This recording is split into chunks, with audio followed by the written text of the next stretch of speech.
Saya lanjutkan bab 2 tinjauan pustaka, yaitu pada tinjauan pustaka ini terdiri dari beberapa bagian.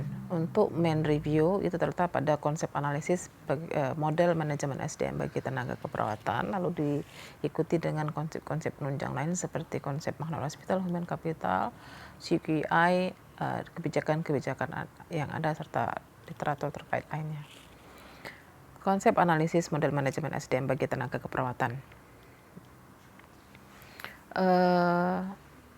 Konsep analisis ini adalah untuk fondasi pengembangan model CQI manajemen tenaga keperawatan. Konsep adalah bagian dari suatu teori, sedangkan konsep analisis merupakan salah satu strategi dalam mengembangkan teori. Tujuan analisis konsep kali ini adalah untuk menganalisa konsep manajemen SDM tenaga keperawatan di rumah sakit dengan menggunakan 8 tahapan metode Walker-Alvan 2011. Metode yang dilakukan adalah melakukan search artikel, baik itu empiris dan non-empiris, yang diperoleh dari database, Sinal, Medline, Google Scholarly, Google, dan menyertakan grid literatur menggunakan kata kunci Managing Human Resource Management, Hospital Nurse, dan Modal.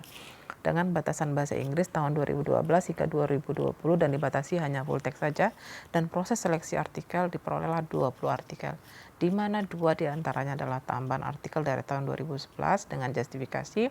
2 artikel tambahan ini memiliki daya ungkit yang bagus untuk penelitian untuk konsep analisis ini, dan merupakan penelitian dari perwakilan dengan sampel yang cukup besar. Hasil dari konsep analisis ini, yang pertama, defining attribute dari manajemen SDM tenaga keperawatan. Di sini bisa disimpulkan bahwa manajemen SDM tenaga keperawatan adalah mengatur atau mengelola tenaga keperawatan melalui aktivitas manajemen, yaitu perencanaan SDM, rekrutmen dan seleksi, SDM training dan development, reward system, penilaian kinerja atau clinical competence evaluation, jenjang karir, engagement, dan allocating system, staff system, sehingga mampu membantu perawat untuk mengembangkan nilai profesional dan kompetensinya dalam mencapai tujuan organisasi. Nah, definisi breakdownnya adalah perencanaan SDM adalah proses mengidentifikasi jumlah tenaga yang dibutuhkan baik dalam jumlah kualitas maupun kuantitas, dan oleh sebab itu dapat dilihat sebagai proses berkelanjutan dari perencanaan reguler dan terstruktur. Ini menurut Aslam dan kawan-kawan 2013. Ada beberapa definisi lainnya nanti bisa dilihat di proposal. Kemudian rekrutmen itu meliputi tahapan yang dilakukan secara bertahap sehingga tidak menghilangkan ataupun menilai secara berlebihan hal berikut, yaitu asal kebutuhan atau origin of need, aplikasi, seleksi, resepsi, supervisi dan evaluasi, training, dan memberikan promosi jabatan. Berikutnya adalah training dan development. Itu adalah proses meningkatkan keterampilan, pengetahuan, dan perilaku untuk melakukan pekerjaan spesifik dalam suatu organisasi. Gunawan dan kawan-kawan 2018. Kemudian reward adalah kompensasi baik finansial maupun non-finansial. Nihong 2012. Jenjang karir adalah proses penyusun pertumbuhan karir dan langkah apa yang harus dilakukan agar pegawai bisa secara personal dan profesional berkembang. Ini Gunawan dan kawan-kawan 2018.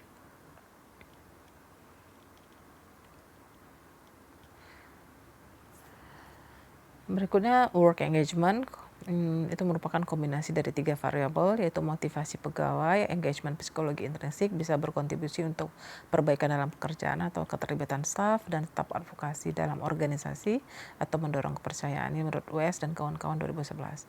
Ada juga definisi allocating staff system, yaitu penggunaan suatu sistem yang memudahkan alokasi perawat dalam hal jumlah perawat yang diperuntukkan pada setiap tim yang ada, karena melalui sistem komputerisasi akan didapatkan informasi jumlah perawat yang dibutuhkan berdasarkan hari perawatan, jumlah kunjungan, dan menggunakan indikator dari sistem informasi manajemen untuk menggambarkan proses yang terjadi. Ini Maju 2016. Nah, itu adalah definisi breakdown. Untuk komplit definisi bisa dilihat di proposal. Berikutnya, hasil yang didapatkan dari konsep analisis adalah antecedent. Antecedent dapat dikategorikan pada penelitian ini menjadi human resource policy, faktor organisasi, individual faktor, dan environment faktor yang diyakini bisa mempengaruhi manajemen SDM. Nah, untuk hasil yang lain adalah konsekuensi dari model ini. Itu adalah dalam penelitian ini bisa dikategorikan pada dampak individu dan organisasi. Untuk lebih jelasnya nanti bisa dilihat pada skema 1, ya, digambarkan dalam bentuk skema, proses antecedent, label, dan juga konsekuen. Dalam PowerPoint ini tidak bisa di-link-kan karena dilakukan di Android, nanti bisa dilihat di proposal. Berikutnya itu adalah tadi konsep analisis yang belum selesai, masih 80%, nanti akan dilanjutkan lagi dalam tahapan penelitian 1B. Berikutnya adalah konsep magnet hospital. Seperti yang sudah saya jelaskan, magnet hospital merupakan salah satu atribut yang diadopsi, konsep yang diadopsi. Seperti namanya magnet berarti ada daya tarik. Padahal sejarahnya magnet hospital itu adalah rekognisi atau pengakuan terhadap suatu rumah sakit yang memiliki ekselensi dalam keperawatan atau bisa disebut juga dengan gold, memiliki nilai gold standar dalam keperawatan. Adapun atributnya bisa misalnya berbagi pengambilan keputusan di rumah tersebut terlihat jelas, otonomi terhadap perawatnya juga terlihat jelas, tim kerja interdisiplinnya terbentuk, kolaborasinya juga terbentuk, evidence based practice terlihat, keselamatan menjadi prioritas, kualitas diutamakan, praktek keperawatan menjunjung tinggi nilai etis, dan juga terlihat ada pertumbuhan dan perkembangan profesional dan juga kompetensi. Ini menurut BT 2017. Mungkin atribut lainnya nanti bisa dilihat lagi di proposal. Magnet hospital menunjukkan kondisi lingkungan yang lebih nyaman, penurunan angka kematian pasien, dan juga peningkatan kepuasan kerja serta peningkatan retensi. Terus beberapa dampak dari penerapan magnet hospital. Sejarah magnet hospital sendiri itu pada tahun 1983 dimulai dari adanya suatu penelitian yang dilakukan oleh American Academy of Nursing (AAN) Task Force yang berupaya untuk menginvestigasi atribut organisasi yang mampu merekrut dan mempertahankan perawat yang berkualitas.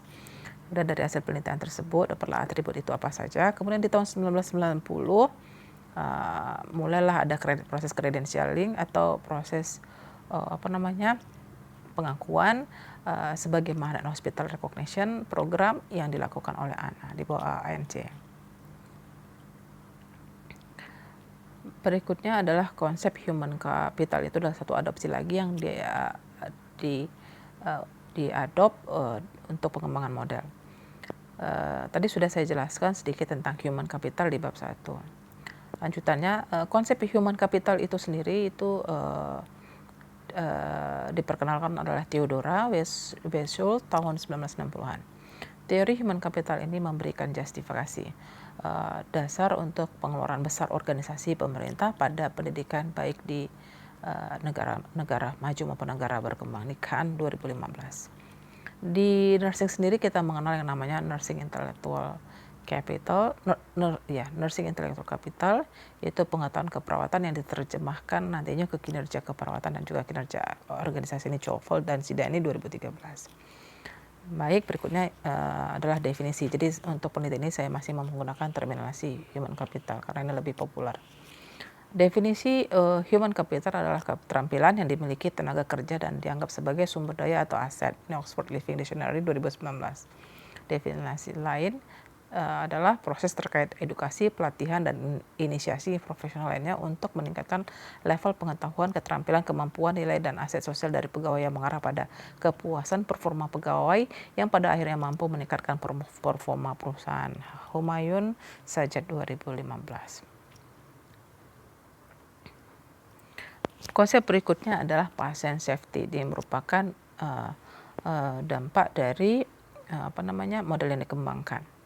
Justifikasinya tadi sudah saya jelaskan di bab 1. Adapun definisinya menurut PMK RI nomor 11 tahun 2017 tentang keselamatan pasien adalah suatu sistem yang mengkondisikan pelayanan kesehatan agar pasien lebih aman yang meliputi asesmen risiko, identifikasi dan pengelolaan risiko pasien, pelaporan dan analisis insiden, kemampuan belajar dari insiden dan tindak lanjutnya, serta implementasi solusi untuk meminimalkan timbulnya risiko dan mencegah terjadinya cedera yang disebabkan kesalahan pada saat tindakan atau tidak melakukan tindakan yang seharusnya dilakukan. Dari dalam bab 2 ini juga dibahas penyelenggaraan keselamatan pasien seperti standar keselamatan pasien, sasaran keselamatan pasien, 7 langkah menuju keselamatan pasien, nanti bisa dilihat di bab 2. Nah, di bab 2 juga pada section keselamatan pasien itu terlihat ada indikator keselamatan pasien PSI ya 29 indikator, namun pada presentasi kali ini yang saya sampaikan adalah indikator keselamatan pasien dari perspektif perawat. Jadi perawat yang safe itu seperti apa sih gitu ya. Nah, sejauh ini SIOP adalah salah satu society International Society Oncology Pediatric, yang salah satu asosiasi yang telah menghasilkan melalui nursing working groupnya 6 baseline nursing standard. Jadi yang adapun ke-6 tersebut ya adalah pertama, ketenagaan berdasarkan tingkat ketergantungan. Jadi pada unit rawat itu seharusnya perawat yang safe itu adalah 1:5. Sedangkan di ruang rawat kritis 1:2. Kemudian orientasi formal, setidaknya minimal 2 minggu harus dilakukan orientasi formal, kemudian 3-4 minggu bekerja di bawah supervisi klinik berpengalaman dan kompetensinya kemudian divalidasi. Kemudian pendidikan berkelanjutan itu minimal setiap tahun ada 10 jam per tahun. Mereka melakukan pendidikan berkelanjutan, kemudian multidisiplin tim kerja, pengakuan bahwa perawat itu adalah tim inti dalam tim beri pelayanan kesehatan. Kemudian sumber daya untuk perawatan yang aman, nah ini harus dipersiapkan seperti misalnya, ini sebenarnya tidak hanya konseling untuk staf tapi juga untuk pasien dan keluarga. Tersedianya PPE untuk staf, perlindungan akan hal yang membahayakan dan infeksi selama bekerja di pelayanan kesehatan. Kemudian evidence based practice, tersedianya kebijakan dan prosedur untuk menjadi pedoman dalam pemberian perawatan yang aman dan berkualitas. Nah, kebijakan berikutnya adalah konsep terkait kebijakan tenaga keperawatan yang ada. Tadi sudah saya sampaikan bahwa di Undang-Undang RI Nomor 38 Tahun 2014 tentang keperawatan tidak ada pasal khusus yang membahas tentang mutu keperawatan dan juga pengelolaannya. Meskipun ada pernyataan bahwa tujuan undang-undang tersebut adalah untuk meningkatkan mutu tenaga perawat, tetapi baik di dalam pasalnya maupun amanah untuk turunan kebijakan itu tidak ada. Kemudian ada undang-undang yang menjelaskan tentang bagaimana pengelolaan manajemen, tapi itu undang-undang yang bersifat umum, yaitu Undang-Undang ASN. Di situ terlihat seperti di screen bahwa manajemen ASN meliputi dari penyusunan dan penetapan kebutuhan, pengadaan, pangkat dan jabatan, pengembangan karir, pola karir, promosi, mutasi, penilaian kinerja, penggajian dan tunjangan, penghargaan disiplin, pemberian jaminan pensiun dan jaminan hari tua dan perlindungan. Nah, untuk P3K sendiri diatur di dalam PP dan terlihat di dalam PP itu juga ada bagaimana sih mengelola P3K yang bekerja di instansi pemerintah, dan itu sudah jelas sekali. Mungkin ada sedikit perbedaan nanti dengan manajemen ASN seperti misalnya pola karirnya, promosi, mutasi dan jaminan hari tua. Sementara waktu sejauh yang saya lihat kebijakan khusus pada manajemen SDM tenaga keperawatan itu tidak ada.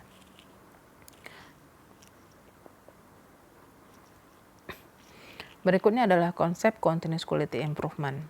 Saya sudah menjelaskan tadi tentang CQI. Nah, intinya sih CQI itu bagaimana sih upaya untuk melakukan sesuatu lebih baik lagi, menyelesaikan masalah dari yang ada menjadi tidak ada, kemudian menyelesaikan masalah lebih tepat waktu, menyelesaikan sesuatu menjadi lebih baik, lebih sempurna, dan lebih efisien. Ada berbagai bentuk CQI yang saya sampaikan juga di dalam proposal, seperti misalnya CQI inisiatif, kemudian ada lagi the Institute for Healthcare Improvement, IHI, Model for Improvement, kemudian ada Six Sigma, Lean Six Sigma.